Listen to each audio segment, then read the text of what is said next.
You're listening to the Bulldog Hour, getting you inside the Wilson football program with weekly game previews, recaps, highlights, and interviews. Now, here are your hosts, Joe Mays and Justin Raffauf.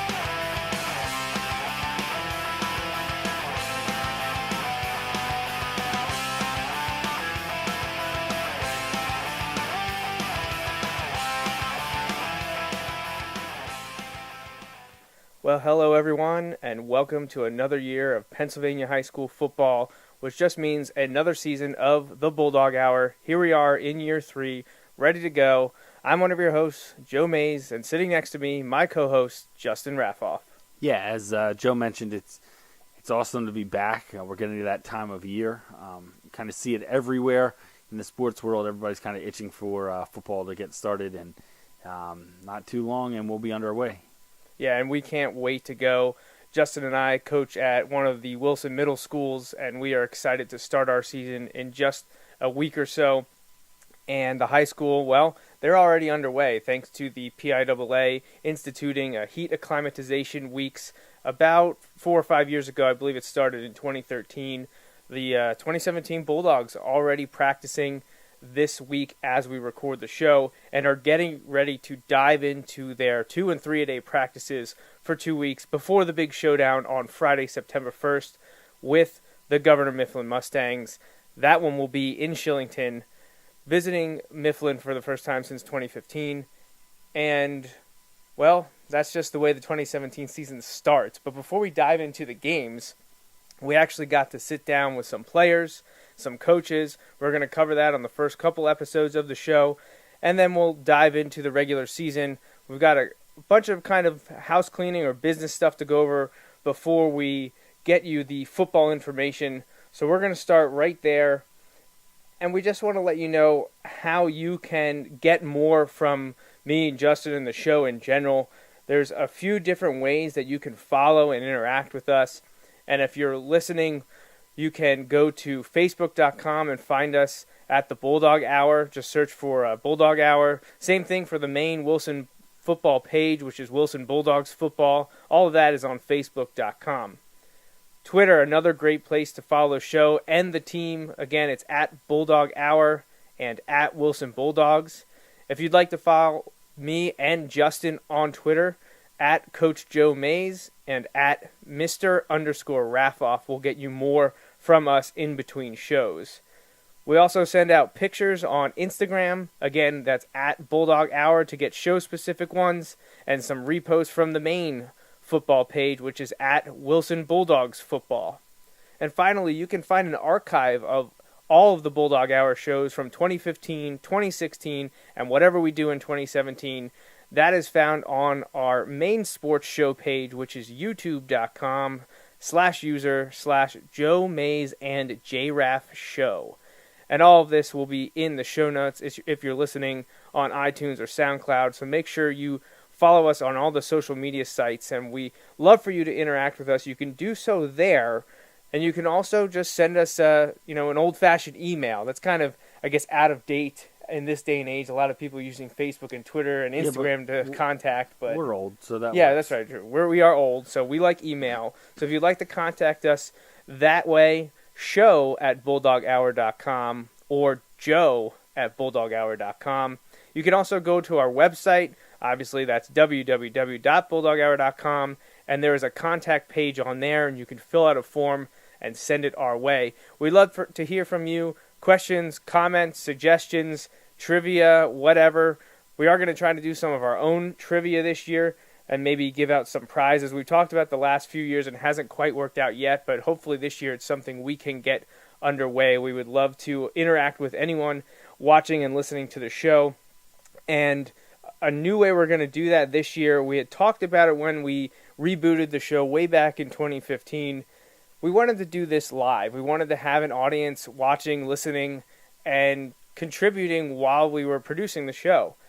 At the time, it was difficult to do, but now with the advent of live video across the social platforms, we're going to take advantage of that, and we're going to do it via Facebook. So make sure you like Bulldog Hour and Wilson Bulldogs Football on Facebook, so that you can get notified when we go live. Each of our live shows will be on Sundays following games every other week. So bi-weekly we'll have a live show. It'll be on Sunday nights at 8:30, and we'll start after week 1. So following the game against Mifflin on Friday, September 1st, we'll have a live show 2 days later on September 3rd, and then every other week the rest of the 2017 season. So what do you think about doing a live show, Justin? I'm kind of excited.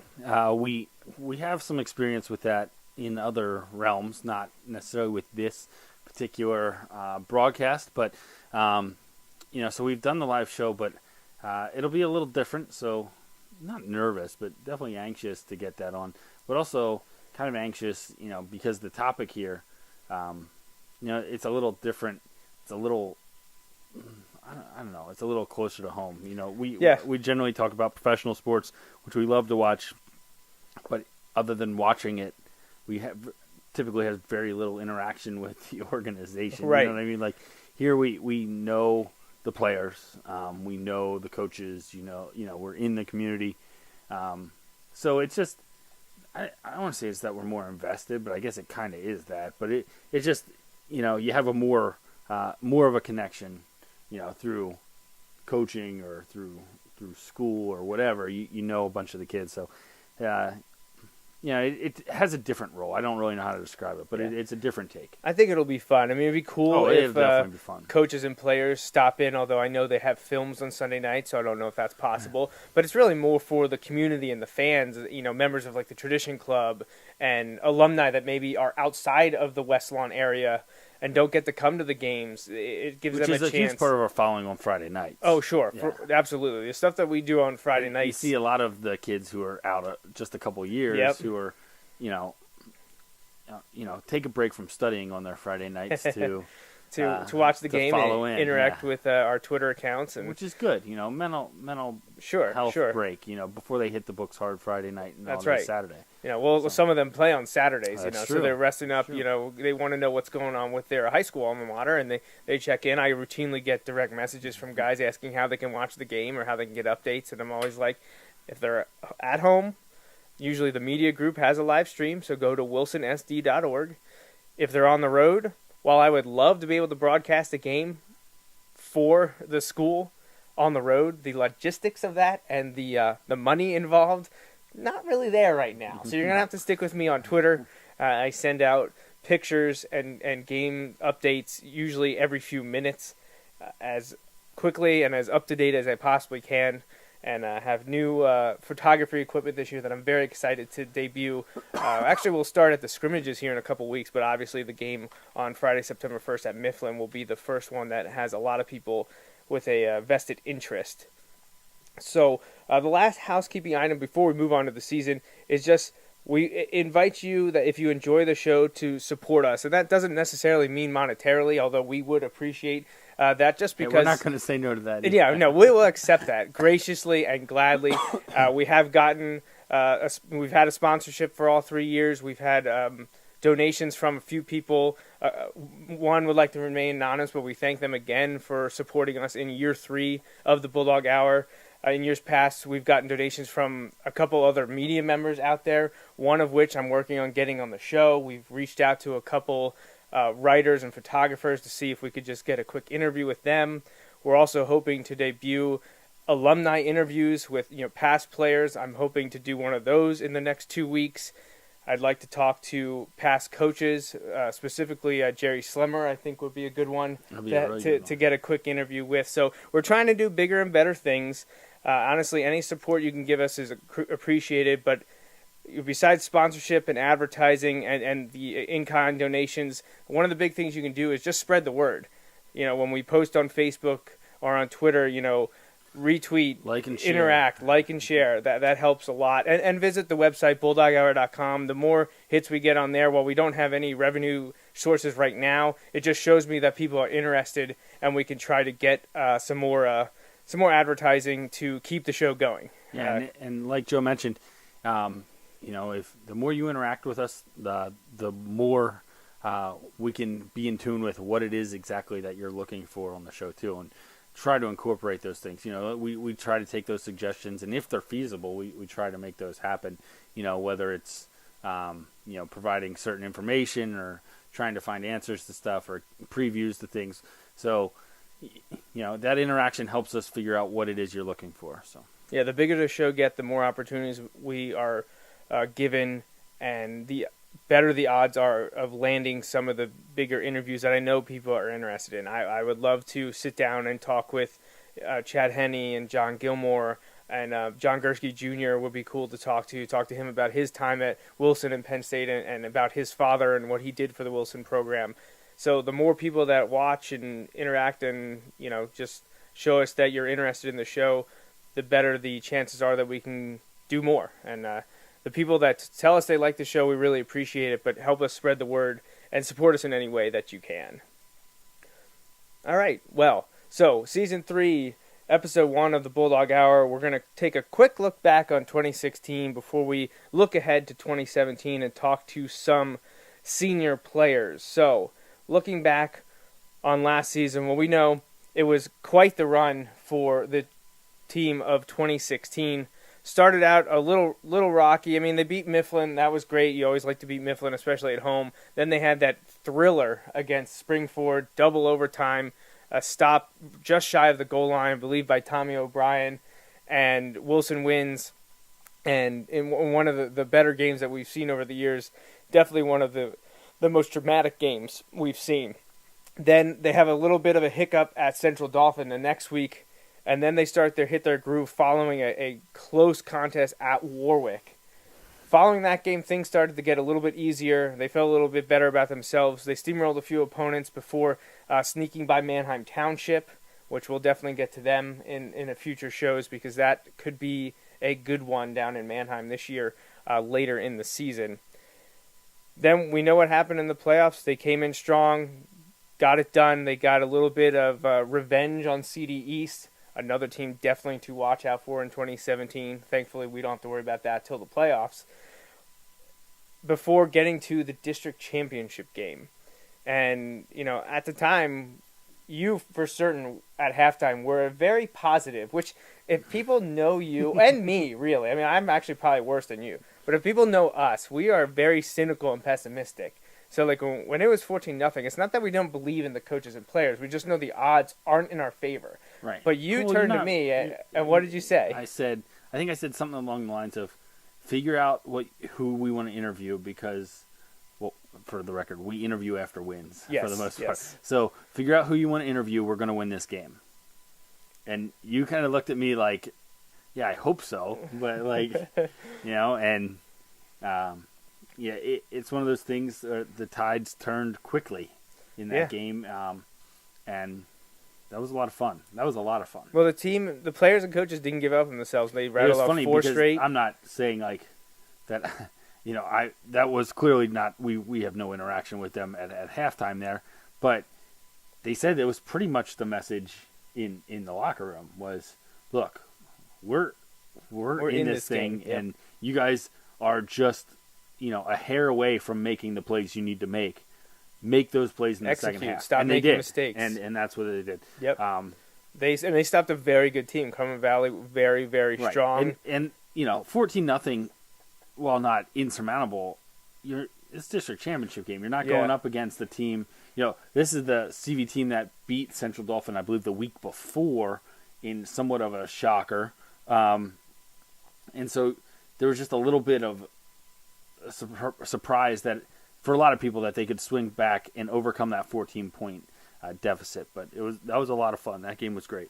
Yeah, it was an incredible game. One of the better ones I've seen now. Been doing this since... that second half was one of the better halves of Wilson football. Oh, absolutely. They couldn't be stopped. They would stop themselves if it came down to it. It reminded me, and I don't know which year it was, but it reminded me of the first half against Central Cumberland Valley, from a few years ago when this is going back maybe the 2008 or 2009 team or something. Probably 2008, because they lost to Cumberland Valley in 09 and 10. Okay, then it must have been the 08. You're talking about the 2008 district championship game. Where they were up like 35-0 at halftime. That was just like, wow, where'd this come from kind of deal. But Cumberland Valley had 8 turnovers that game. Yeah. So this was Wilson and CV meeting for the first time in the district championship since 2008. They had played in actually 3 straight years. They played them, well, 4 if you count 08. 09 lost in the semis. 10 lost in the quarters. 11 won in the semis. That was at Cumberland Valley, the night of your wedding. Don't worry, I'll never forget that. And then they got to play Cumberland Valley last year and got that district championship. So Wilson got one in 2012, 2014, 2016, and the one last year I know in particular for the seniors was super, super sweet because they were just deflated from not getting there in 2015 as juniors. Right. Yeah. We talked about that a bunch last year with those guys about just that sour taste in their mouth from 2015, and they made sure to finish out strong in 2016. Yeah, and even though the next week in the state semis didn't go their way, they didn't get the victory, they didn't go to the state title game, their backs were up against the wall, and they did the best they could. Yeah, I mean, there wasn't much you were going to do to change the outcome of that. I mean, I'm sure some of those guys would like to have. Oh, sure, yeah. No one's going to say that's what I wanted the outcome to be. But right. They were happy winning the league, winning that district crown. That is a better than a lot of other teams around the state, especially when you are the top dog. You are 6A, and they'll always be known as the first ever 6A champ. You're one of the 4 remaining teams at the highest classification in one of the better states for high school football in the country. Like that, can't really ask for a better season. I mean, obviously, without it being dream seasons, like short of a dream season, that's pretty much the pinnacle. So. It's a different look back than it was last year. Last year we were like, our question to everyone was, how do you get over that loss? Yeah. Because that was still what everyone was talking about in terms of the football from last year. It lingered from November to September, right? Like it was, nearly a 10-month thing. Yeah, until they really started playing again, like that's one of those things they talk about with football a lot, even like week to week, like during a season. If you have a slip up, it's not like baseball where you're going out the next day, you can play and put it behind you, or basketball where you're playing the next day or the day after, or some football, you're usually waiting at least a week, to put it behind you. And if it's the ending of the season, that's just tough. So, best of luck to the class of 2017, I guess, the fall 2016 football seniors. In all their endeavors, whether it's to join the workforce, move on to college, or play college football, which many of those seniors are doing. It's a long, long list of the guys that have just moved on to camp in the last 2 weeks. But best of luck to all of them. I hope to catch a few of them. The local guys actually sometimes their teams play each other, so that'll be fun to check out. Kutztown and East Stroudsburg, obviously getting up to Penn State, and the variety of other colleges that our players have gone to, including Lackawanna College and Central Connecticut State, are chief among them. And best of luck to all of those players from last year. All right, so 2017 is here. Heat acclimatization underway. 2-a-day camps getting ready to start. Let's take a look at the schedule for the 2017 Bulldogs. Coming up on August 19th is the first scrimmage against, Parkland, because that's the team that we've scrimmaged for a very, very long time, decades even, and it's always a great barometer to see where the teams are. Obviously, the first scrimmage, not as hectic and tough as the second scrimmage. That's usually the one where people know what they're doing. You'll get a little game action, maybe some light special teams. The first one really is kind of like a glorified walkthrough. You're doing 10 in turns, looking at offense and defense, subbing guys in here and there. But going up against a powerhouse team like Parkland, always a great way to start the season. Yeah, it's one of those where you can figure out a lot. It's also, because of the configurations, we talk about this usually in the back end, but with playoffs and District 3 sending their winner to the West, Parkland is someone who you would love to face in the not regular, but in a meaningful game, because that would mean you're going to face them in the state championship. Yeah. So, and honestly, with the program Parkland runs, possibility, probably more years than not. That's Right. saying a lot, but they're a really talented team, and so it's a good way to kind of figure things out, even if it's not true game situation type things. You can get some guys a lot of good work against somebody other than their teammates in that scrimmage. They've made the state final in the highest level in Pennsylvania 3 of the last 15 years. They won it back in my senior year in 2002, and then they made it. Is that Austin Scott's year? That was Austin Scott's year. You're correct. They made it a few years back, and I know they also were there 2 years ago in 2015. Or was it? Yeah, it was 2015. Yeah, they lost to Pittsburgh Central Catholic in 2015, and they had made it a few years prior to that. So 3 of the last 15 years, Parkland's been the best in the East, representing that part of the state. So an incredible program. Now the next scrimmage following the end of the second week of the 2-a-day, 3-a-day practices, that scrimmage got changed a bunch. It was supposed to be York William Penn, the main York high school. That got changed. They moved to Ematep, which is a 4A school, but a premier non-boundary 4A school with a recent 4-star commitment to Penn State. Well, because of the notoriety of Ematep and Harrisburg, ESPN came and knocking saying, hey, could we broadcast a game between your two schools? So they actually are getting together in week 0 on ESPN, which means we can't scrimmage Ematep that week. Well, probably no better way to replace them is to find a Berks County team, and Reading just so happened to need a scrimmage the second week because, well, they got dropped from Harrisburg's schedule because of the Ematep game. Reading was supposed to play them in week 2. Now Harrisburg is playing in week 0, and Reading picked up Coatesville in week 2. So I actually just talked to Pete Gilmore today. He was in the shop, and I said, well, you're not exactly seeing a drop in talent, losing Harrisburg and picking up Coatesville, because Coatesville's been one of the stronger programs in the eastern part of the state. I believe they have some stud. I don't know what year they are, but I think they have some really talented skill position players coming through the lines there. And I could be wrong on this, but I thought maybe last year, and it might not continue this year, I thought former head coach Jim Contafio was working with Coatesville. I thought that was last year too, but I don't know if he's still there. Right. I don't know if he's still there. I thought he was there last year. Not sure on that. So August 25th, Friday night at Albright, we will be scrimmaging Reading to conclude the summer workouts. And again, that's the scrimmage that's usually pretty important. You're going to get some live action game situation, they call it. There'll be referees there. That's where you can see where you stack up entering your regular season. Of course, other schools around the state, across District 3, and even Berks County, are playing games that night. Yeah, a lot. It was some last year. It was the first year they could move to that. It was kind of chaos because they didn't decide till almost the spring of 2016 that they were going to offer that option. So it was kind of chaotic last year. A little less chaotic this year for a lot of schools anyway. But, yeah, and I believe moving to next year, I think you're going to see more of a uniform. Not everybody, but I think the majority of schools will probably start earlier when they're given the chance to. I don't know that, but that's just kind of my thought because I'll derail you and say everyone's playing week 0 next year. Okay, well then there District we go. 3 was the lone holdout last year, and some teams did it.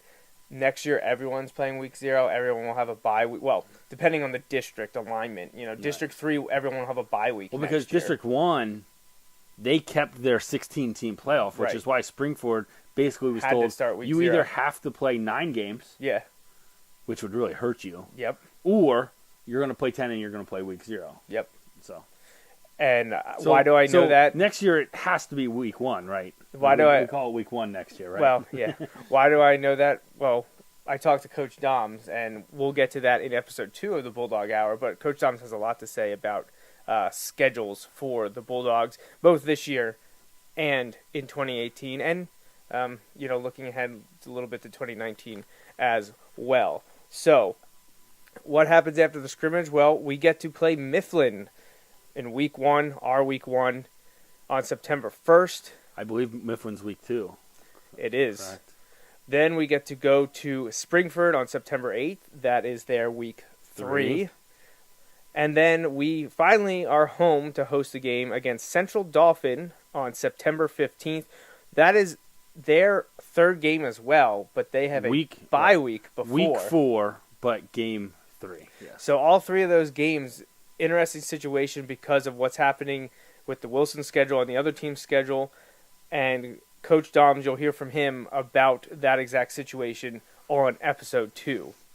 So then Wilson starts the league slate on September 26th. They welcome in Warwick, which was a big game last year that is even more interesting this year because it's at home. It's the league opener. The Tradition Club is welcoming back 3 championship teams that night to honor the 1950, the 1967, and the 1969 title teams, the first 3 in Wilson history. So we're expecting a packed crowd that evening at Gursky Stadium.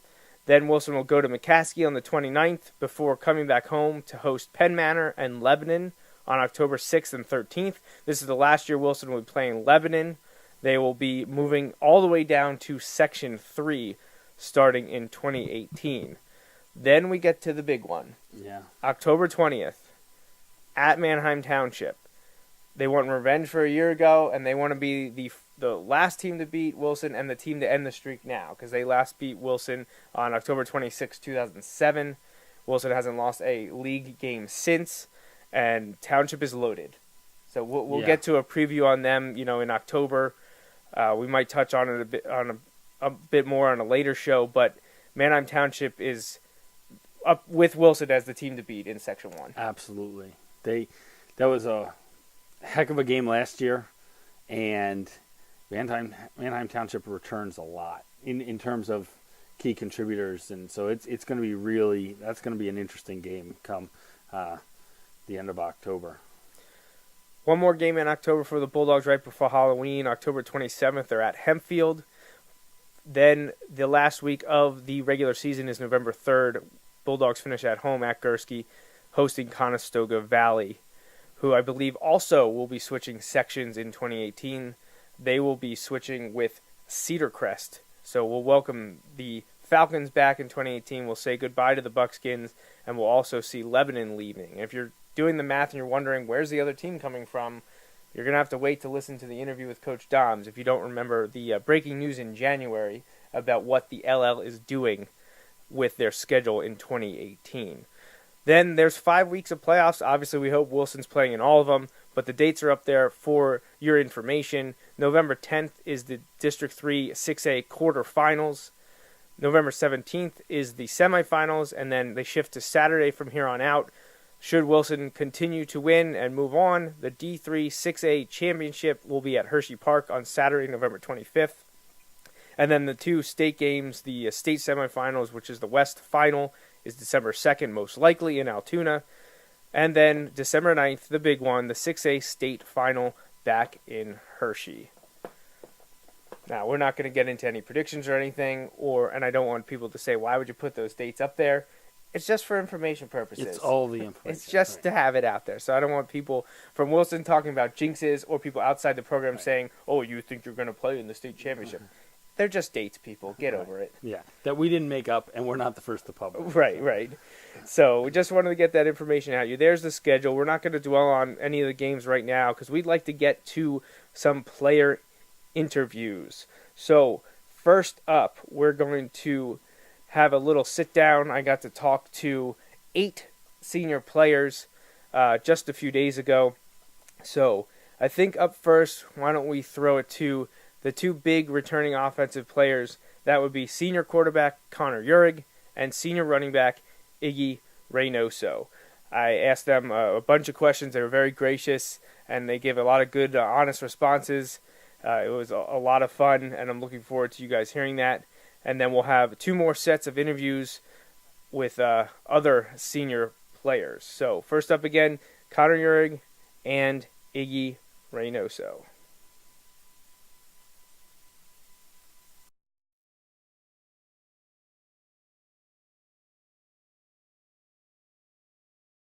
All right, so the last set of interviews here, we're going to welcome in Connor Urig and Iggy Reynoso.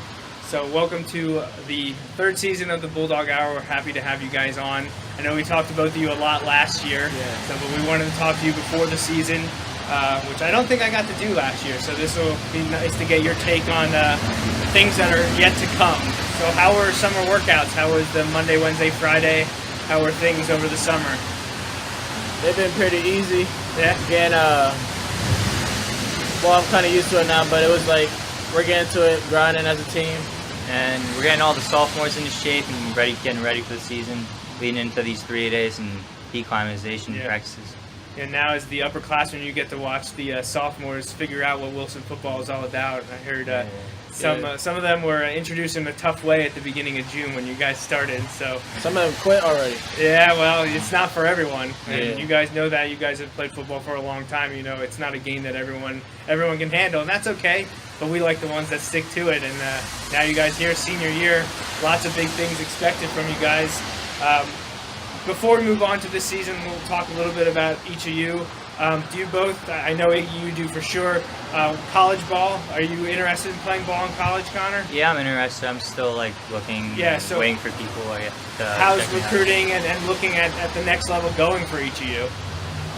I'm just being patient, waiting for more offers to come, and I'm just gonna ball out this year and see what happens. I see you post them on Twitter when you get them. What are the schools that you have an offer from right now? I have Albany, Bucknell, Cornell, Bryant University.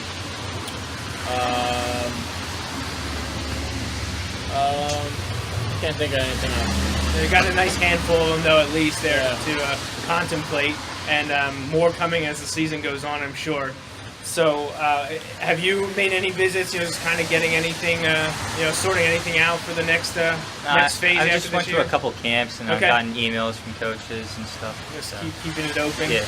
And once you guys get to a college, whatever that may be, do you know what you'd like to major in, and what part of academics you're going to focus on? Anything you guys are interested in?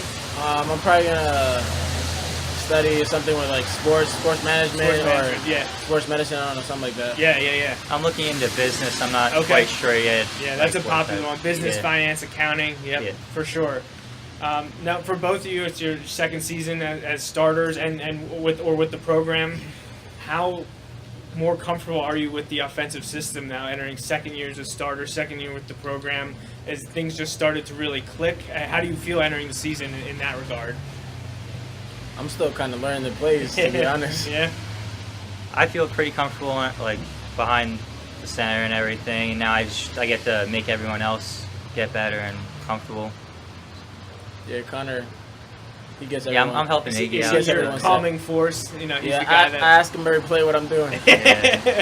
So was it a big transition last year when you came over to learn the offense from scratch? Yeah, it was. Well, I always wanted to play in an offense like this, so it was hard. It was hard to learn the plays, but kind of not that hard. It was alright. It was not that bad. Once you got more familiar with it, you enjoyed it though. Yeah. It's one that you like to play in. Yeah, it was nice. But I assume you use a lot of zone blocking mechanisms on the offensive line, so that kind of lets you show off. Once you find that crease, you can kind of do what you want to do. Once there's a hole, you can kind of slip through. You just gotta break off and get past the safety, and that's it. We saw you do that in the big way in the playoffs. I know we were all pulling for you to let Coach Doms have you stay in, because we'd love to see what you're able to do in a full game. It's a shame that he didn't let you, but we understand. Health was most important, and we know what happened was next week or 2 weeks later, that district championship game was one to remember. So, what aspect of your individual game do you think you've most improved since last year? Well, what do you think you're better at now than you were a year ago? Just the plays and my aim points. I think I'll have my better aim points this year. Because last year I was just getting the ball and looking for an opening and just running. But now coach is working more with the aim points and stuff. And we made a couple changes. So we'll see how they work out. I improved on reading the defense and just having confidence out there too. Throughout the season, I'll just get more confident every other game and help me be more of a leader. Yeah. Well, and we appreciate as athletes competition, but it's nice to know that you're the guy. Yeah. This is your team. You're in charge. Iggy already mentioned, about how you help out in the huddle and whatnot. Is that a big difference than a year ago when you were competing, sharing time, knowing that you're the guy? How does that affect you? It's nice to have like competition, but at the same time, I feel like I like how everyone looks up to me now, and like I like to help everyone. It feels good. You already knew he was the guy. We know it. It's Jurg all the way. Yeah. Is there any chance at all we'll get to see you guys play on defense? Is it I hope slim not. or I you hope hope not? You're running I hate back. defense, You but carry the ball. I'll play if I have to. Yeah, do whatever you can for the team. Huh? Yeah. I'm willing to. You're willing to. If Coach Waller or Naples wants to put me back there in the secondary, I'll go back there. I don't care. Well, I saw you. I was at the 7-on-7, and I saw you playing some safety then. Yeah. I know, a few aspects have changed since then, but I wasn't sure if we get to see either of you play some D. It's been a while, I think, since I remember a Wilson quarterback getting some time on defense. It doesn't happen that often. I know a lot of other teams do it, but Wilson tends to not to. But if you get the opportunity, I'm sure it's one you'll relish. Yeah. So what individual goals do you have entering this year? I'm not talking about like team accomplishments, in the league winning streak or a district title. Do you set statistical benchmarks that you'd like to reach? I just want to kill every defense I play. That's my goal. Just shred them. Just tear them apart. What about you? I'm focusing on getting completions and doing whatever I have to do to to win the game, really. Now, Iggy, I know today Drago posted his 10 things, and he mentioned how close you are to breaking the Burks record.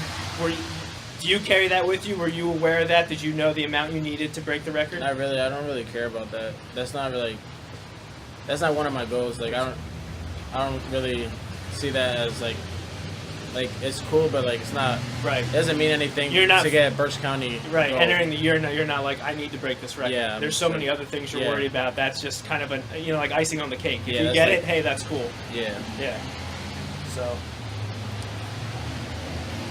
Well, then let's look at the team then. What about, how do you look at it over the whole course of the season? Do you kind of plan out, obviously the coach speak is week by week, but how do you see 2017 going? What are your ultimate goals for the season?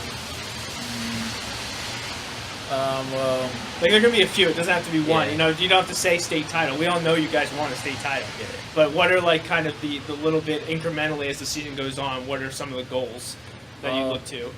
I want to improve as a team. Yeah. Every game. Sure. Get more confidence because we're like everyone outside knows that a lot of people left this year, so we might be kind of iffy. But like I think if we stay together as a team, we can go just as far as we did last year. I'm trying to get back to the district final. That was fun. Yeah, that was fun. And everyone wants to play in Hershey. Yeah, that's the place to be. That was my first time playing there ever. That was your first game there? Yeah. That's a cool place. It's definitely a different feel to be in that concrete stadium up there with thousands of people cheering you on. You guys put on quite a show last year. That was an awesome game. The last year I went to First Catholic and Wild. Okay. When they played there. Yeah. And I was just sitting there. I'm like, damn, I want to play up here. And then I was playing up there. Got that opportunity. I knew it. Well, hopefully a return trip is in order in 2017. I'm sure that's one of the goals that you guys are looking for to get back to the district title game. What's your most anticipated game? If you could single one out of these 10 regular season games you're going to play, which one jumps out to you? You can say it, and everyone else has said it. Mifflin and I'm trying to play Warwick. yeah. But I don't want to overlook. We can't overlook Mifflin. I mean, we understand it. Like, when I ask these questions, especially when I talk to Coach Doms, Coach Walber, I'm going to talk to Coach O this year. I know if I ask them that question, they're just going to say week to week, week to week. Yeah. All the games are important, but there's always some that you're just like, man, I'm excited for that game. Yeah. It's not out of hate. It's not.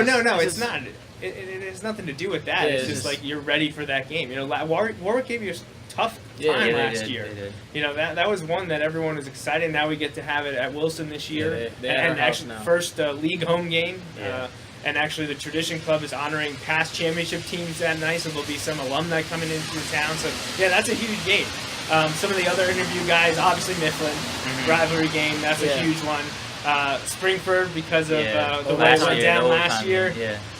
Central Dauphin, Yeah. Opposite end of the spectrum. What happened last year at Central We have them Dauphin? home this year. Yeah, too, you get so. them at home. So that's the Yeah. first home game actually. So big one. And then other than Warwick, the other league game everyone mentioned was Manheim Township. Yeah, Manheim Township. Yeah. definitely. So that's one. I'm sure that's the one they have circled on their calendar.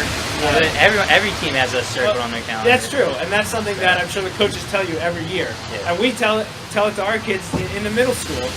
No matter what level you're playing at, when a Wilson team comes to town, everyone wants to give them your best shot.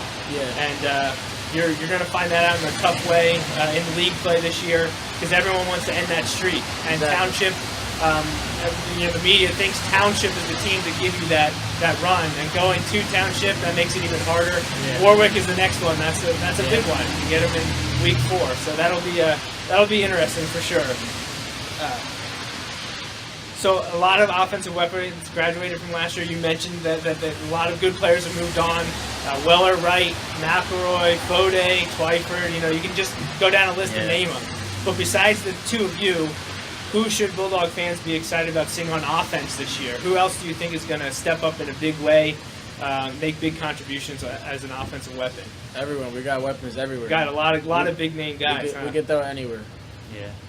So who are some of the receivers that you're going to be throwing to this year? Outside of Nick Johnson, who'll be back at tight end. So who are some of the receivers? I think Sean McAndrew, Chris Roberson, Alex Rydell, they all make a big impact in the games and make some good plays. Good. Yeah, got a lot of those names. Of course, we have mentioned. Abdul then back Right? with Yeah. Iggy. We don't want to forget Yeah. about the stable of running backs. Yeah. We got Trev. We Yep. got Tight everyone. end, yeah. Troy. Matt Fry. Yeah.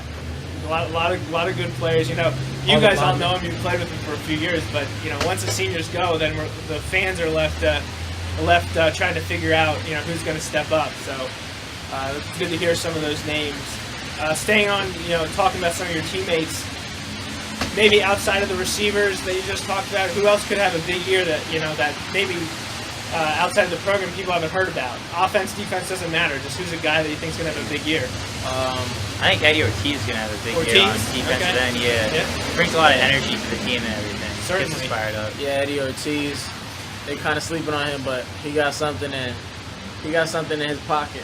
Well, he's a heck of a player. I know he's a rotational guy last year, defensive end. They called on him in pass rushing situations, and he racked up a lot of sacks. So it'd be nice to see him be a full-time player this year. And my linemen, all the linemen. You got a All couple coming all the back. linemen gonna eat. That's it. Yeah, that's right. So far, after your years in the program, especially after last year being starters, what's your favorite Wilson football memory? To me, it's a hard one. I think it's the Springford game. I think Yeah. the Springford game? I like the That's a big Springford one. game. You like that one? Tommy got the stop right at the end. I didn't even look. I just looked away. Didn't want to watch. I mean, I also like holding up the Trojans, But, like Mifflin game and districts. That was cool. In the district final, Yeah, though. that Yeah. was- Because we came back Yeah, that was crazy. We heard that one enough with the other 6 guys I talked to, but there were actually a lot of diverse options picked out. A lot of people talked about even just the LVC camp, how much fun they had there. And then when I kind of said, well, pick a game. Cumberland Valley was a big one, but Springford for sure, and Mifflin just because of what it means to the program. And we took it to them last year, so I'm sure they're ready for week 1. Well, our week 1 this year. They got a game on you. They play West York in week 0, so I'm going to talk to the coaches a little bit about that. Just a couple more questions here, pretty simple ones. Do you guys have any pregame superstitions or routines you got to go through? I like to go out before we stretch or anything and just throw the ball around with one of my wide receivers, get comfortable there, and do whatever I need to do to get ready. Sure. I just listen to music. Music. Maybe I cry a little bit. Get in my zone. Got to get into that emotional state, ready to go. Yeah. Did you have any favorite high school players growing up? I know you watched a lot of Wilson games, but did you pay attention to that growing up? Anyone stand out? I never had a favorite high school player. I look up to Adrian Peterson, but that's it. Sure. I looked at Zach Swizik a lot. Swizik. Yeah, he was my favorite player growing up and everything because he played basketball too. Yep. Just like how he was all around athlete. Yeah, that's a good one. I haven't heard that one yet, but obviously a quarterback would pay attention to and multi-sport star, so for sure.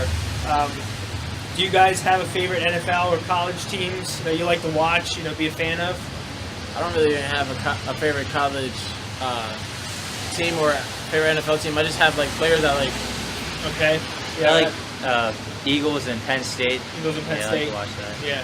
Well, actually, my next question was, but what about the players? Do you have specific players you like to watch? You said Adrian Peterson. Anyone else in pro ball that you like to watch? No, just Adrian Peterson. Adrian Peterson. So now you're a Saints fan. You want to see him do big things down there? Yeah. What about in college? Is there anyone you like to watch in college right now? I like the new LSU running back. Is Darius? Gleach or Gleach? Yeah, something like that. Yeah, I'm not trying to pronounce it. Darius Gleach or something like that. Yeah. What about you? Anyone you like to watch? I don't really have any favorite college players, but I like Carson Wentz for the Eagles. Sure. Yeah. All right. Then the last thing I want to ask is just, do you have anything to say to the Wilson fans and the football community about this upcoming year? Anything you want to put out there before the season begins? Just come out and support. We appreciate all the support. It's always nice going out and hearing all the fans yelling. Definitely. It's great. Yeah. We're going to be ready for Mifflin, so everyone come out and support us. We'll give them a show. All right. Hey, that sounds good to me.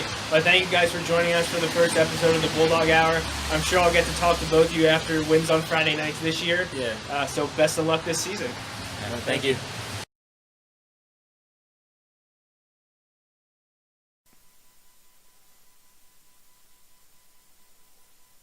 All right. Well, that was senior offensive starters and returning players, quarterback Connor Urig and running back Iggy Reynoso.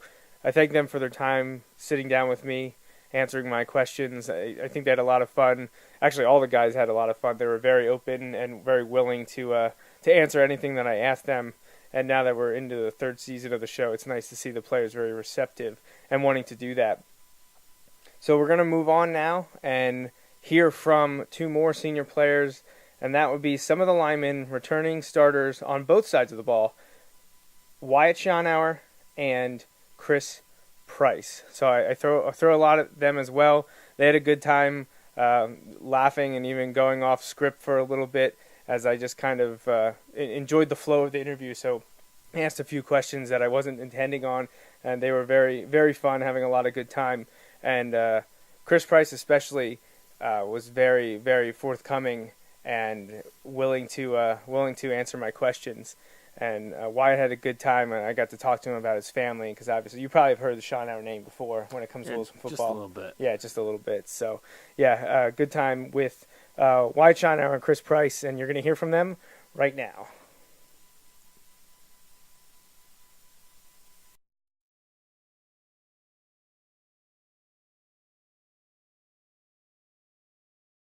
All right, well, joining me now on the first show of the Bulldog Hour 2017 are senior lineman Chris Price and Wyatt Schonauer.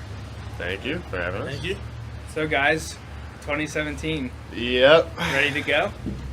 Yeah. I mean, as ready as we're going to be. Yeah. We've been waiting for this forever, so just going to try and take it in stride. And Well, the first thing I'll ask you, and this is just for you, and people can see by your arm, Yeah. what's the status on your injury? How's recovery going?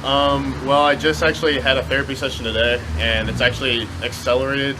My therapy has been going better than the average person's therapy would. Well, so, that's good. Healing-wise, it's going really well. So, but I learned more information this upcoming Friday about, it's going to be an appointment between me, the actual surgeon, and the therapist to sort of get some dates down. That's what we want to do. Yeah. So no real time frame yet. But no real time frame yet, but it's looking positive as of now. So hopefully I'll be back a lot sooner than expected. And now I know last year you started at guard and defensive end. When you come back, are you staying at guard, or is there a shift to a different position on offense? Well, we actually shifted. I got shifted from left guard from this past year to left tackle this upcoming year. So, I mean, considering I worked with Isaiah Regal last year, so I know a lot of the guard tackle combos already. So it's not going to be that big of a transition. So I think I should be able to just fit in and not have to worry about necessarily as much of the mental change, but I think it should be fine. You mentioned Isaiah Regal. You have someone to fall back on. Oh yeah, play next to, really definitely well. for sure. So yeah. If you got any questions? When you go from play to play and sometimes the fronts change, and you look at it last year, me coming up, before I was a tight end, so coming from a tight end to a left guard, obviously it's going to be a huge change. So when you come up and you look at a front and you're like, look to your left and right, like what's going on? So it's definitely good to have him around to help out. Yeah, well, we'll piggyback on that. I know last year you played right tackle. Yeah. Are you switching positions this year? Yeah. We went to camp this year. They had me playing at guard, and then 2 weeks ago they moved me to center. So now I'm kind of switching between center and guard. Yeah, that's going pretty well. I just heard in the last interview we talked to Nick Drake, he kind of mentioned that he's all over as well, both guards, center. But, that's good. And Chris knows this from coaching him at West, so we talk about my linemen. I want you to know every position. Yeah, right? For sure. The more positions you know, the better we are as a team. So yeah. You guys, you're slotting all around, you know how to do that. That's can only help you in the long run. As far as, depth, it's always good to know, if you know every position, whenever someone goes down, it's next man up. So you have to be ready to know, if Wyatt rolls his ankle, then he's out for 2 or 3 plays, then Keller has to move over from left guard or right guard to center, and then we'll put someone else in that spot. So it's definitely good to know, all the positions throughout the line. Yeah. So we talked to Drake, and they mentioned Keller. You mentioned Keller. We know both of you. When healthy, will be on the line. We're missing one. Who's the 5th part on that offensive line? Up in the air right now. As far as now, it's up in the air. So but who's competing for that last spot? The last spot that is being competed for is, as of now, since depending on my recovery time when I'm going to be back, it's going to be the one tackle spot. Okay. So that's going to be between Mikey or it's going to be between Zulik. So it really just comes down to who wants it the most and who's going to put the time in and who's going to do the mental aspect. And whoever can do it the best is going to get the chance to play on Friday night against Mifflin. All right, so you said Mikey Klein, yes, and who was the other one? Zulik. Sam Zulik. Sam Zulik. Yeah. Okay. Yeah. All right. Good. I'll call him Jason, the little brother. All right, and then this one's just for you, Wyatt, because he's not a Schonauer. Okay. So, and this is Schonauer specific. So you're the last one of your generation to play at Wilson. Yeah. It's kind of crazy to think about. Your family has such a huge impact on the program. Yeah. And just 2 years ago, I think Drago did a big write-up on your family. Yeah. When your brother was still there, and you were younger in the system, and now you're here as a senior. What's it like to be the last guy from such a huge family to be kind of the caboose at the end of the Schonauer train? It's a lot of pressure. You don't want to be like, oh, the last Schonauer, he sucked. You want to you want him to be good. So I'm working hard, doing the best I can. But yeah. Hey, multi-year starter, multi-year participant. Obviously, we saw you as a freshman even. Yeah. So people are very familiar with your name, but now everyone knows the Schonauer name. Now you want them to remember Wyatt. So. But hey, you guys got district championship under your belt, and Sure. And you actually with 2 playing as a freshman. So what a way to cap off a career to bring in a 3rd.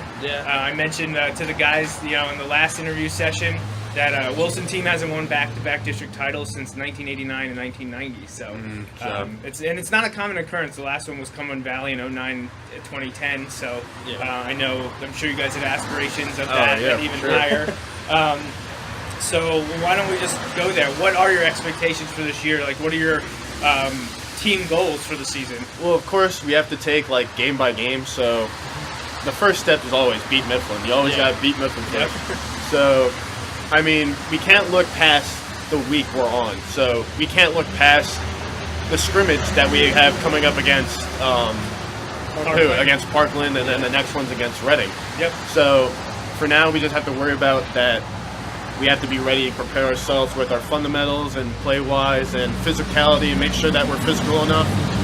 But then again, you do keep in mind that we do want to be playing again in December in Altoona. So we want to make it all the way and make sure that maybe we can bring Wilson back to Hershey at the end of mid-December, and maybe we can get another chance at a state title. But you always have to keep those aspirations high and keep your expectations. You can't have low expectations going into the LL and going in facing the top team in each league against Central Dauphin, Springford, and Mifflin. So it's a brutal non-league slate again. You guys ran the gamut last year, only falling to Central Dauphin, but you got them at home this year.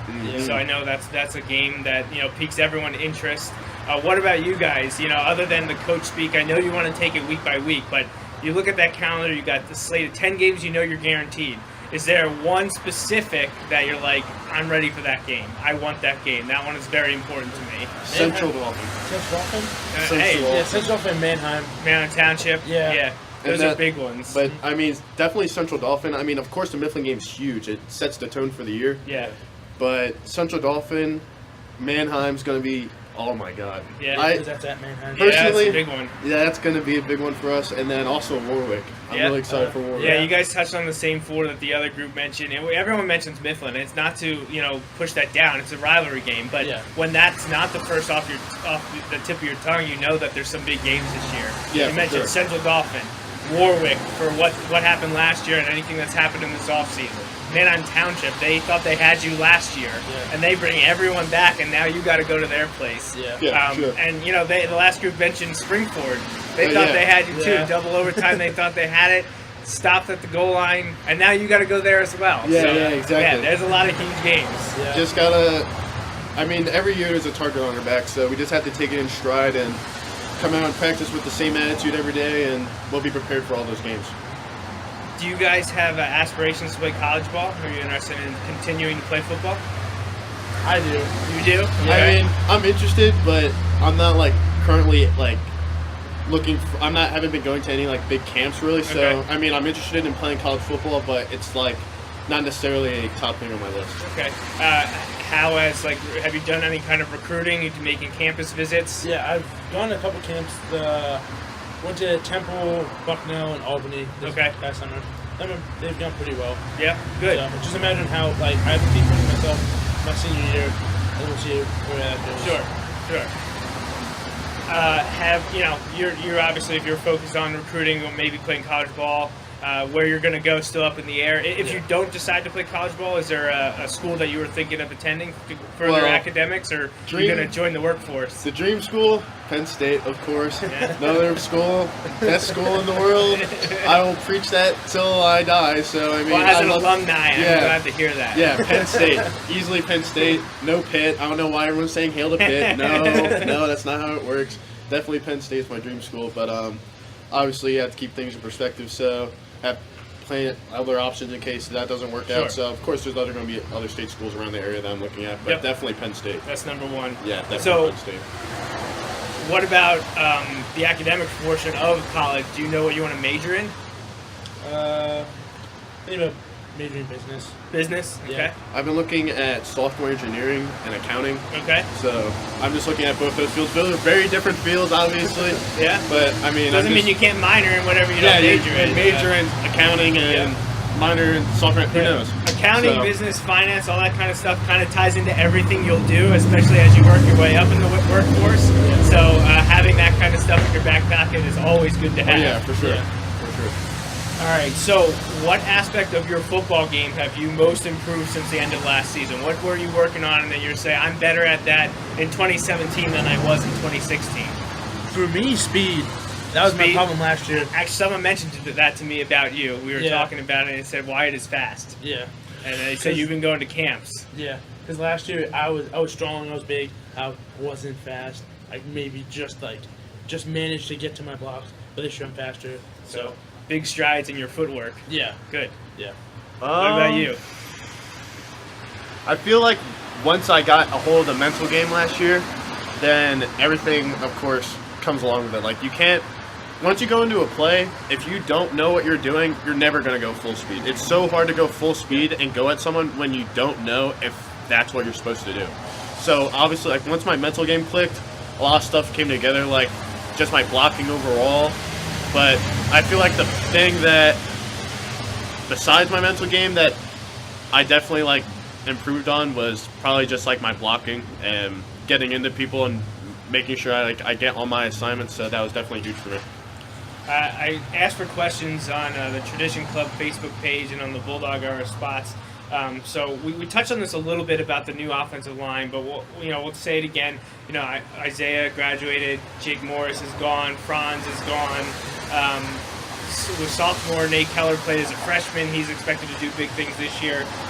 But prior to your injury, off-season workouts, how was the new prospective unit gelling of the 6-7 guys that are going to be in there? doing battles, not getting the headlines like the next two guys who I'll talk to, Jurg and Reynoso. They'll get all the credit, but I know you guys are the ones doing the work. Yeah, I mean, we got to. I mean, as far as gelling as we went into this year, last year was like, it was almost like a glove. Like, we put on the glove, and we knew each other from school beforehand, and we know each other from, like, past years of football and past years of schooling. So it was almost like our last year's line, we were all, like, good friends. Like, we all joked with each other. We all had that. But this upcoming line, the people that are in, I think that we're gelling pretty good, and we're getting along, like, pretty well. We talk pretty much every other day, if not every day. Yeah. We make sure that we have a good chemistry. Like, we're not, if someone falls off, it's not that, well, he's let to go. Like, we're going to have to move on. We make sure we pick our guys up and make sure that we are helping them out where they need help, if it's mental-wise or if it's technique or anything. I mean, we're pretty good at aspects of the team because we know that we're all in it together. So that's, if you're not together as a team, you can have the whole talent in the world, but if you're not playing downs together and you're not giving it all together, then it's not going to work. We talked about team goals. Do you set any personal or individual goals that you want to get to? I know as offensive lineman it's tough. I know Coach Brubaker does chronicle pancakes and that you get graded and things like that. Is there something that week to week or maybe for the season that you have like this point where you're like, I want to get to this? Just me personally. And if I get to that, it probably means the team's doing pretty well. So do you have anything like that? For me, it's always we graded always want to shoot for 85 or above. Anything below that, just that's not so like good. every film session on Sundays we get a percentage of 0 to 100. Yeah. So depending, like each play you're graded on your assignment, if you did it, and then your effort, and then the effort. Okay. So each play, obviously, some plays you're gonna mess up or not, but everyone's shooting for the highest percentage. Like, it's literally, you'll brag about it until Tuesday. You'll brag about it till Tuesday. Like, well, I got the highest lineman grade, so, or it's like, or shut up, you did terrible. Like, look at your lineman grade, you did horrible. Nice spirited competition Oh, going yeah, on. for sure. Yeah. It was always a competition between, like, me and Franz, because everyone I had experience last year was Morris, Regal, and Wyatt. They all had, like, more, I guess you can say, experience, and it was always me and Franz. We were always going back and forth, like, with the lineman grades and who was doing better and who was going to do better. But it's like a good competition to have then. It pushes each other. Like, you push each other to be like better players. Yep. So that definitely. Oh, that's good to hear. That's great. So, who is your most underrated teammate that you think is poised to break out this year? This gonna be offense, defense, out of the whole line. team? Yeah, anyone they think is just gonna all of a sudden become a big name in Wilson football. that's a hard one. There's a couple for nominees. D-line, Quinn Sprout. Sprout. He's a little guy, but he can just. He's one of the quickest. Yeah. You look at him and you think he's benching 190. He's benching as much as anyone else in that he looks like the smallest guy on the field, but he's like one of the strongest. And so quick and strong. And Yeah. So having him next to you at a tackle It balances out. That's a difference for the opposing offensive line to adjust to. Yeah. And then also we have a person returning back to football, Sean McAndrew. Yeah. And then also Chris Roberson. Those are our two wide receivers that we have. But Sean McAndrew, he stopped playing football after his sophomore year and he stuck to track and whatnot. But overall, I know for a fact Sean's an amazing athlete. So and he has been doing really well mental-wise with the mental game. So as long as he gets that down, he's going to be a huge explosive player. And then Chris Roberson, which you didn't see much of last year or the year before that, he's going to be a senior this year. He's an athlete as well. I mean, he has the height and he has the speed and explosion. So as long as we can get the whole mental game together with both of them, we can get them up to speed and caught up. I think they're going to be huge. Yeah, Roberson was mentioned by the previous group too, so that's definitely a name to look out for. So far, year 2 years, year 3 years, what's your favorite Wilson football memory? Favorite football memory? It doesn't have to be a game. We have people talk about Lebanon Valley Camp. Oh, man. It can be anything, just something that you're like, I look back on and, it always makes me smile. I always laugh about it. So what's your favorite so far? I remember last year, every single person on our team was so angry about the loss before that year at Central Dauphin East. So when we won that game and we were in the locker room, that was easily the most fun and funniest, like, is that the 45 minutes game? Yeah. Oh yeah, that was the funniest, that was just the overall, like, one of the best, like, memories of football, because I can think of that any time of the day. I can just smile. I have the biggest grin on my face. That was so funny. Springford was a fun and stressful game. That was so stressful. When you get the win, everything looks good. If you would have lost, you'd probably be like, I don't want to think about that game because you got the win. Yeah. So you mentioned a game. Is there a game for you that you're like, a game? Well, no, it didn't have to be. I just want to know. Is there like a game? A moment? I like to always remember. I mean, of course, Cumberland Valley, that was awesome. Yeah, you won district the championship. Coming back from 14 deficit, that's huge. But one of the things I always like to remember is when we lost to Central Dauphin, not last year, but 2 years ago. That had one of the biggest, like, football. That was like one of the biggest football moments and effects like I've ever had. Like, that game, like, hit me. Like, I didn't play a single down. I was on the sideline the whole time. You talking about the 20-19 loss at home in 2015? That's the sort of thing that you go into your practice and you think about, because you don't want to, like, I can't even imagine how that felt for the seniors at the time was John Fox, Jake Inman. Yeah. And I just, like, that game was ours. Well, that one kind of shows you what Wilson football is all about. You go toe-to-toe with these big teams, these premier programs, and you fight and fight and fight, and sometimes you don't come out on top. That's just the way it works. And you don't want that to happen when you're seniors. You don't want it to happen to seniors in front of you, but when you're the seniors, you're hoping everyone below you is thinking the same thing. Yeah, because we don't want to come out on the wrong side of the scoreboard. Yeah, I mean, that game was heartbreaking. Like, just to see the seniors lose that game, you gotta have it. Like, if you don't have a heart, it's hard to see. Yeah. It's hard to see, like, your own guys and people that you've been working with all summer, like, lose something like that. So I always like to remember that to keep me motivated. But the last three questions I have for you are just simple, favorite type of things. One is, do you have a favorite Wilson football player while you were growing up? While you were down with Van Reed, Lincoln Park, or West or Southern, going up on Friday night. Is there someone that you remember watching you really enjoyed? Watching my brothers was like, it was cool. And then like see where they are, and then now being in their footsteps, that's cool. Yeah. Was there someone besides Sean Hour that you really liked? Because I said the same thing to Trevor. I said, besides your brother, who did you enjoy watching coming up through the program? Watching Ike his sophomore year, that was fun. Okay. Because watching him in the stands and then on the field, he was insane.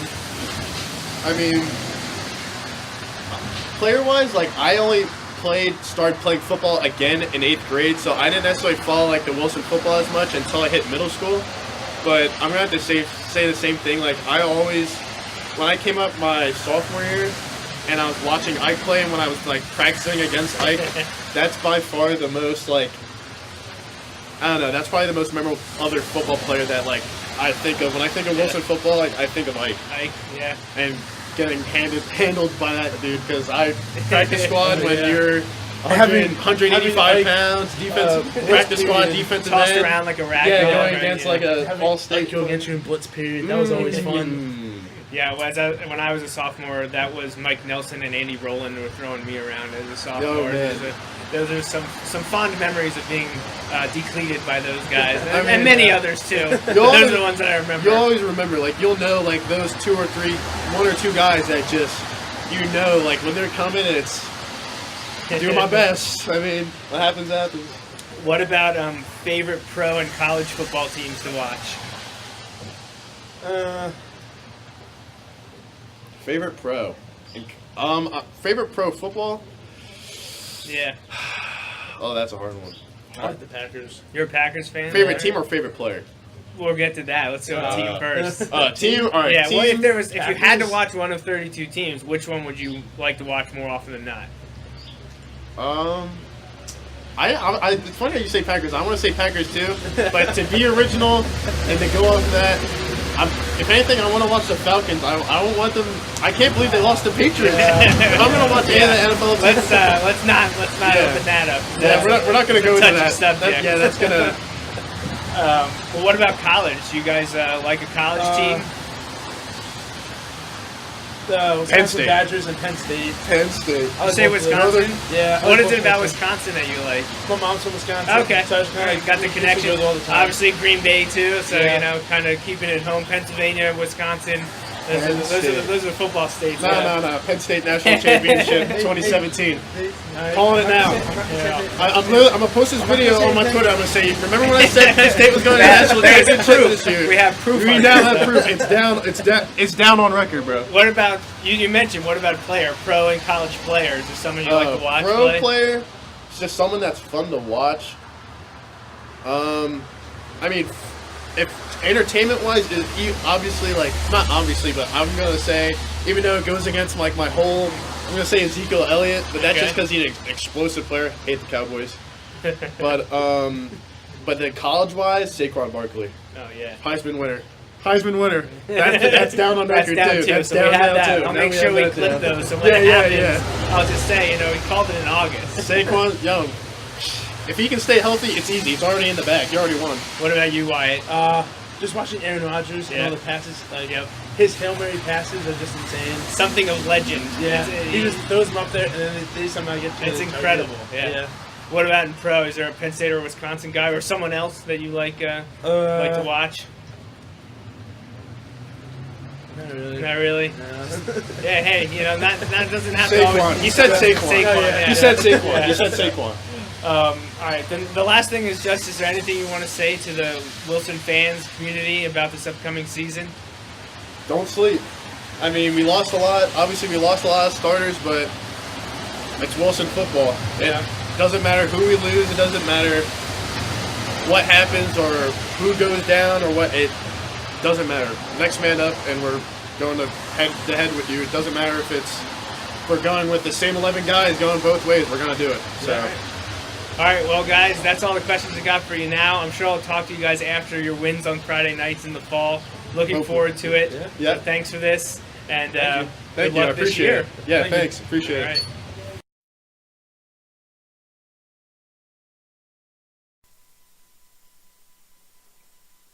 All right, it was nice to hear from the linemen, which we don't always get to do. We don't always get to talk to the linemen. I know we made it a point last year after one of the Wilson victories. We got to talk to these guys, because we always are grabbing Urig and Reynoso. Last year we talked to McElroy and Wright. It's always the big name guys, the specialists or the skill guys. So talking to the linemen is a little bit refreshing, especially, I'm a lineman at heart, so it's nice to hear from Schonauer and Price.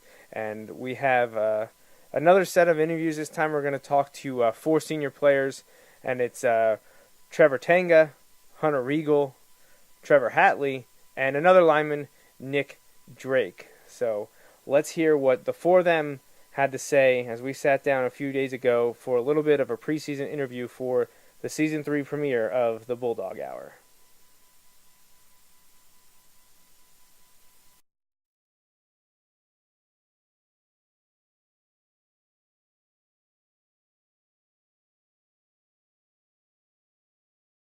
All right, guys. Well, thanks for joining me for our first session of interviews for the Bulldog Hour in 2017. With me right now, we have Trevor Tanga, Hunter Regal, Trevor Hatley, and Nick Drake, all senior players on the squad this year. So, just give us some information for everyone that watches. Where will each of you be playing this year? Offense, defense, and on special teams. Go ahead. All right. I will be playing receiver and corner, and maybe kick return and punt return. We don't really know yet. All right.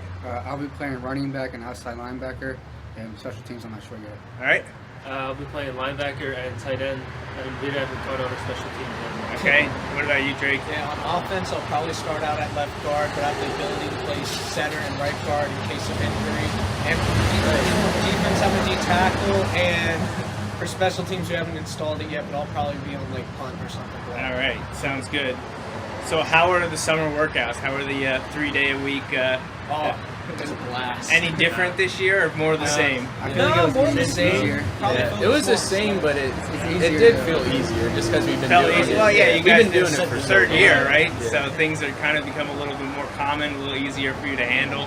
You know what to expect, and you can watch all the younger kids throw up. Yeah. Especially on sleds. Yeah. So they didn't throw anything special or different this year. Everything's pretty much the Not same. really. A couple new. We did Okay. tires with the sleds. Oh yeah. Yeah, tire Did flips. like That the was jumping something jack. How was Lebanon Valley Camp? Oh, it was a lot of fun this Yeah, year. yeah, It was Easier some good without shoulder competition. pads. Yeah, it's a little bit different this year, not using the shoulder pads. It's a little bit lighter, Feels a little, good putting them back.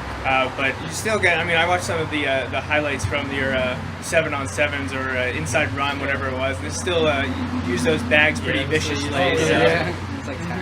And did you play at different teams at LBC, or is it about It the was same a as mix. last year? Like we still had our big rivalry, I'd say, at camp against like Downingtown Downingtown. East, and we Yeah. also played Southern- Milton Hershey a lot. Southern Columbia. Okay.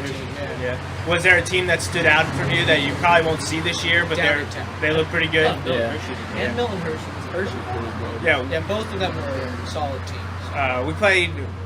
Varsity played Downingtown, I think 6 years ago. So they went up toe to toe with them twice. They beat them both years, but it was definitely a battle. They're definitely a good team. They're all. Always strong. Do any of you have aspirations to play college football? Are you guys getting into the recruiting game at all? I plan on playing college. Okay, you making any visits, or you just? Yeah, I've been at Shippensburg, Cornell, Wagner, and a couple other PSAC schools. All right. Anyone else hoping to play? Retiring after You're this retiring. year. This is it. I'm not sure yet. You're not sure yet. Yeah. I'm not sure. Keeping Football your or track. options open, right? Yeah. Well, yeah. Track too, big thing. So, those of you looking to play college ball, obviously there are decisions yet to be made. But for those of you maybe not playing college ball, have you made college decisions? Are you zoning in on anything Yeah, specific? like I visited like Pitt, Penn State, Delaware, Westchester, and Okay. I've already applied to all of those places. So Cool. It's exciting. Anyone know what they want to major in? Marketing. Sports management. Okay. Either criminal justice or marketing. All right. I don't know. Something in Undecided. business. Yeah, I don't know. Something you said in the Accounting. business, accounting, finance. All right, good stuff. All right, so each of you individually on this one, I want you to tell me what's the aspect of your football game that you think you've improved the most since last year. This is just you personally. What have you gotten better at in the last year? Anyone can jump in. I think my footwork got a lot better since I've been playing lacrosse too, so that helps my footwork and my drops and stuff. All right. Okay. For me, I'd have to agree with it. My footwork is really solid right now. It was a lot better than last year, but I still got to work on hand placement and really going to the second level on those team balls. All right. Probably just slowing everything down on defense, playing D-back, like being able to react faster. So like mentally, everything moves slower. You can react. Oh, good. That's good. I think my overall knowledge of the game, like knowing where to be at every time and knowing what to do. All right, cool. All right. And then this can be a collective thing, but just what are your team goals for this year? What is, we know the ultimate prize is state championship, but where do you guys start? What do you say? This is the first thing we want to get done. Of course, like we always go game by game. Yeah. So definitely Mifflin, that's a huge Right. rivalry. They have a Warwick. great team this year, so Yeah, there's and always keeping ones the that streak jump out. alive. Yeah. Yeah, so yeah, you guys, I mean, that's year to year. I have to ask the question because everyone wants to know, and I tell them every year it's the same. You start with Mifflin, you work your way up, and the streak though, that's a big one. And 'cause people we talk can't- about that every year. We can't look all the way forward to the league though, because we have a brutal non-league schedule with Mifflin, but then Springford and Central Dauphin, those are three really good. And football teams. you already mentioned Mifflin being a rivalry. They're always out to get Wilson, and vice versa. But with the way the Springford game ended last year, you know they're going to be on top of their game and they're ready, and they get you at home this year. And then what do we have to say about Central Dauphin? They're one of the best teams in the state. So they get to come to Gursky though this year, so a little bit of payback maybe in order for last year. But I know you're right. The non-league slate is absolutely brutal, and then you get to open league with Warwick, so that should be very, very interesting. You guys won districts last year. That was huge. You may not know this, but they haven't seen a back-to-back district champ since Cumberland Valley in 09 and 2010, and Wilson hasn't done it since 1989 and 1990. So. That's, I'm sure, one of your goals is a district championship. So, and that would definitely put you guys up there in Wilson football history. We kind of touched on this already, but if you could pick one most anticipated game from this year, the first 10 weeks, what would be that game? I have to say Warwick because they gave us a good game last year and the whole Grayson situation. Sure. Warwick, okay. Central Dauphin or Mifflin. Just Okay. Central Dauphin because they've been beating us. Yeah. I'd have to say Mifflin because they're just a huge rival Yeah. and they're Yeah. returning a lot this year and they have a great Got team. a transfer from our school. Every year we ask that question, and usually it's Mifflin. That's always the big one. So I said, well, ask if it's Mifflin, who else are you looking forward to? But you guys seem to be looking forward to Warwick, Central Dauphin. And those are Mannheim, too. We forgot Yeah, about that. man. Well, yeah, they're later in the year, though, so Yeah. generally those ones at the beginning are the ones you're thinking about now. But yeah, and we know Township's, they got quite the squad this year, so that'll be an interesting game, and we got to go to Mannheim. So just a couple more here. Here's one for you guys to think about, and this doesn't have to be a senior, this can be an underclassman as well. Who's your most underrated teammate that you think's poised for a big season that we may, the fans may not know about yet? Our projected starting right guard, Nate Keller, he's a sophomore, and Okay. he's going to be great this year. He has great footwork, he's strong, fast, he has everything. All right. So I'd expect him to get offers later on in his career, but he's going to have a great year. Okay. Also Nick Johnson. Nick He got Johnson, a okay. good amount of playing time last year. Yeah. He played just about as much. I mean, he was in on packages and stuff, so Yeah, he's got a some great experience. player. Yeah, both those guys we know their names from last year. We know Nate got some time when Franz was injured last year, and Nick stepped up in a big way previously. So yeah, we definitely expect big things from those guys this year. And Roberson. Roberson, so someone to mention. Because Good. last year he was on the scout team the whole year, playing against our defense. So he's good, someone to watch out for. Yeah, Good. definitely. So far in your 2 years on the high school team, what's your favorite memory? I think I'd have to go with LVC camp sophomore year. Okay. We just had a good time with all of our friends. It was a good experience, getting away, our first time, experiencing. Kind of the big initiation into the program. I had a great time at camp this year, especially with Wyatt Shunauer catching punts. We sent him out, he was our punt return man, and he did pretty well. He did better than half the kids. And also last year at camp, there was a fire drill, and our new teammate Andrew Weller came out like a towel and stuff right out there, shampoo and everything. That was funny. Yeah, a lot of memories made at this camp for We became sure. good friends after that. Is there a specific game you played in the last 2 years that sticks out in your mind? That if someone's like, "What's your favorite game?" What's Definitely district championship? That's kind of the big one. Yeah. And the Springford game. Yeah, Springford. Yeah. Stopping them on the goal, and that's a pretty huge occurrence. I know in 2012 that same thing happened. It wasn't in overtime, but down at Lancaster Catholic, Roman Clay and Junior Joseph and Matt Rothrock, your brother, had a huge goal line stop in the fourth quarter to basically win the game. So those are the ones that definitely stick out in your memory. Do you guys have any pregame superstitions or routines that you got to do? Not specifically. I help Wyatt put on his jersey. That's about it. And I always walk out with Peter Shookman, but nothing too major. Nothing too major? I have some money underwear I like to wear. Yeah? Hey, you got to do what you got to do. The past years I've been walking out with Nick Borelli, but he's gone now, so yeah. I don't know about this year. I always walked out with Andrew Weller too, so someone did a big game. Yep. Probably this year. So you mentioned Nick Borelli. Obviously, he's graduated. Who's in line for kicking duties right now? Right now, it's a competition between Frankie Cox and Sam Chisholm, so we'll see how that works out. Right. They're two new guys, but soccer players. Yeah. They both look pretty good, so we'll see. Good. All right. Then these last thing are just kind of personal favorites and things like that. Growing up, you all grew up in the Wilson area, I assume. I coached you guys, so I know you've been here for a number of years. Did you have a favorite Wilson player growing up that you, as you went to the high school games on Friday nights that you really liked to watch, other than your brother? Maybe? Oh, not even my brother. Probably Rodney Gillen, because that's when I was running back. Gillen, yeah. For me, in 2008, the star linebacker Colton Weaver lived down the street from me. He was a nice kid, so I always looked up to him. Those are good ones. Yep, Gillen and Weaver for sure. How about each of yours favorite pro and college team? Who do you guys like to watch on Saturday and Sunday? Penn State or Syracuse, and then the Eagles on Sunday. All right. I watch the Eagles on Sunday, and then I watch TCU and Penn State. All right. I watch Oregon on Saturdays, and I watch the Eagles on Sundays. All right. Penn State and the Steelers. All right. I can live with that. You guys all mentioned Penn State, so we're all good here. I didn't have to hear any Ohio State or Michigan, none of that stuff. So I'm not an Eagles fan, but I have family from Pittsburgh. But I understand obviously the local connection to those teams. Yeah. What about players? Is there a favorite player in college or pro ball right now that you like to watch? I like to watch Lamar Jackson from Louisville, and then not really pro. I mean, I can't think of anybody. I'm a big Last Chance U fan, so I like watching Ronald Ollie on the D-line. He was a stud, so I hope he finds a college somewhere, but I really like watching Jordan Hicks on the Eagles. Okay, yeah. Eagles, he's a rising star, middle linebacker, so we'll see. I like watching Darren Sproles. Darren Sproles, yeah. Shifty. Yeah. And who did you say? Marcus Allen. Marcus Allen. He's yeah, he's a exciting. beast. Yeah, he looks good. Big things for Penn State this year, at least that's what we hope.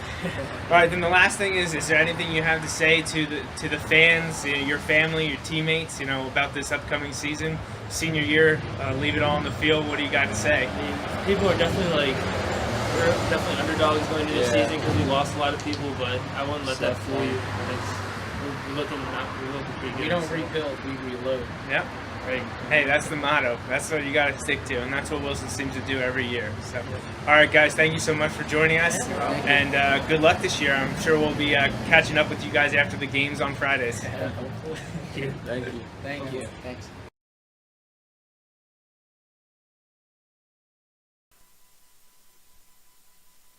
All right, well, that wraps up the preseason interviews. I, again, thank all 8 of the senior players for taking the time to sit down with me and go over some of those questions. Obviously, ones that you got to ask before the season starts, and then a couple fun ones thrown in there as well. I was definitely happy to hear how excited all of the players were for the Penn State program. I felt like over the years that had dwindled a little bit, and the younger generations weren't as excited about the Nittany Lions as obviously the two of us are. And to hear all of them or almost all of them say that Penn State is their favorite or one of their favorite teams to watch in college football, and a couple of them mentioning Saquon Barkley as well. And, of course, he's an Eastern PA football stud coming from Whitehall. So that was probably my biggest takeaway, their love for Penn State. That's the most important part of those 8 interviews. Yeah, that's a fun part. You're right. So, once again, thank you to all of them, and I'm sure we'll hear from each of them on Friday nights following Wilson victories.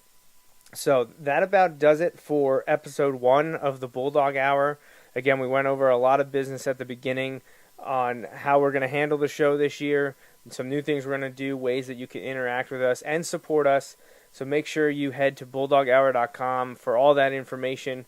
We'll be bringing back the Bulldog Hour Player of the Week once again, so look forward to that following each of the games. And remember, we're going to be doing these shows live once the regular season gets underway.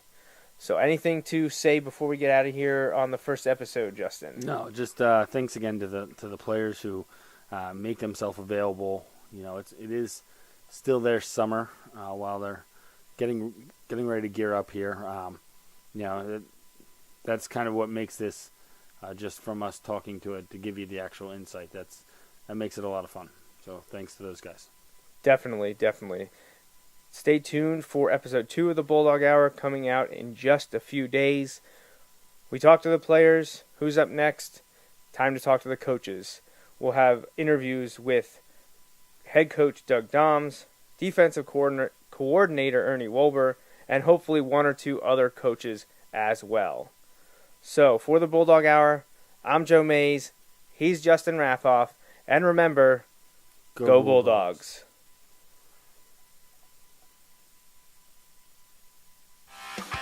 Thanks for listening to this week's episode of the Bulldog Hour. Want more Wilson football?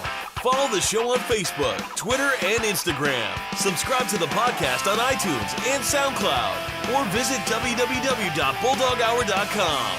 The Bulldog Hour is a featured program on jmnjrradio.com.